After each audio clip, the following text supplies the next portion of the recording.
The other thing is, I'll just, from a journalistic point of view, like if there was any living, breathing journalists left in the country, what is Julian Assange charged with? Nobody knows. Espionage. Right. But if you actually read the thing, there is no actual accusation. They say that he kind of, sort of suggested a password or something, but they don't actually provide any evidence for that. Yeah. I mean, every journalist, any actual good journalist known to man, including myself, you kind of, play up sources to try and get information for you. Ask sources. Can you, do you think that you can get this person to talk to me? Or, everything within legal bounds, you try and incentivize your source to give you the information you want. But the actual charges against Julian Assange are not worth any paper they're written on because there's nothing in there. They basically claim he tried to help Chelsea Manning get a password with no evidence for it. Secondarily, they essentially are keeping someone in prison even after the judge has ruled against it. They allow terrorists to walk on appeal while something is being appealed. They let terrorists go home on bail, but Julian Assange is being kept there, even though the judge has ruled he can't be extradited. I don't agree with the judge's reasons. Her reasons was, mental health and chance of suicide, not, this is a bogus charge.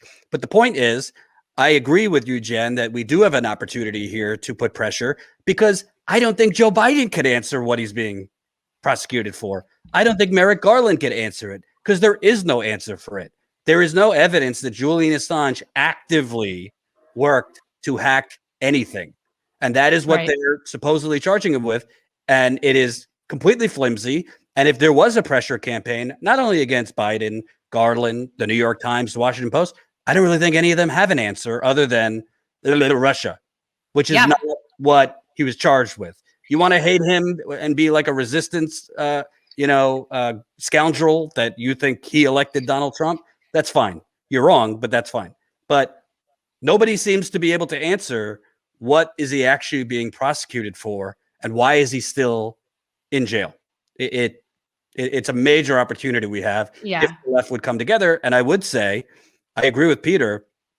It's a sad day when Bernie wouldn't say anything during his campaign. AOC will not say anything. I don't even think Ilhan Omar or any of the Squad Plus will say anything. If you're not going to stand up for Julian Assange, then I'm by no means comparing myself to him, but it does endanger lower level journalists, because I'm working on a story that's about to come out. I have a lot of information I shouldn't have. If they could keep Julian Assange in prison for nothing, the slippery slope then comes to independent journalists who obtain information. So I think we all should come together to, you're not going to move Biden left, but maybe you could shame him enough to just drop this thing. Yeah. Well, that's why I think it's more of a Justice Department thing, because look, Biden mentally could be checked out anyway. I mean, who knows? But somebody like Merrick Garland, who does know, just like Eric Holder knew, that this is a very dangerous line that they're walking on with this.